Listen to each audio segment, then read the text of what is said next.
Here we go. It was mostly sunny. The temperature was 85 degrees with a dew point of 77 degrees.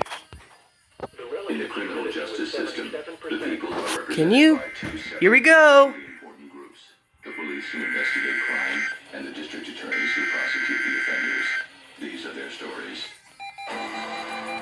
The way my mother told it was, she just looked up one day and saw how pretty I am. It was the light, she said. The way it came through the blinds. This is a test of the new weather radio warning alarm device. During potentially dangerous weather situations, specially built receivers are automatically activated to warn of the impending hazard. No. Tests are normally conducted by the National Weather Service every Wednesday and Saturday between 10 a.m. and 12 noon.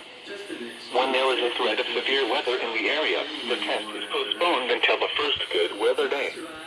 Reception of this broadcast and the warning alarm will vary from place to place.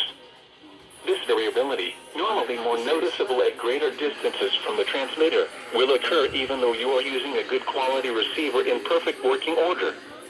The warning alarm will be activated for severe thunderstorm, tornado, and flash flood watches, and for severe weather warnings affecting the following counties in the KIH 54 listening area: Bibb, Blunt, Chilton, Coosa, Jefferson, Shelby, St. Clair, Tuscaloosa, and Walker.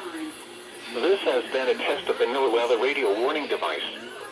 We now return to normal programming. There you go.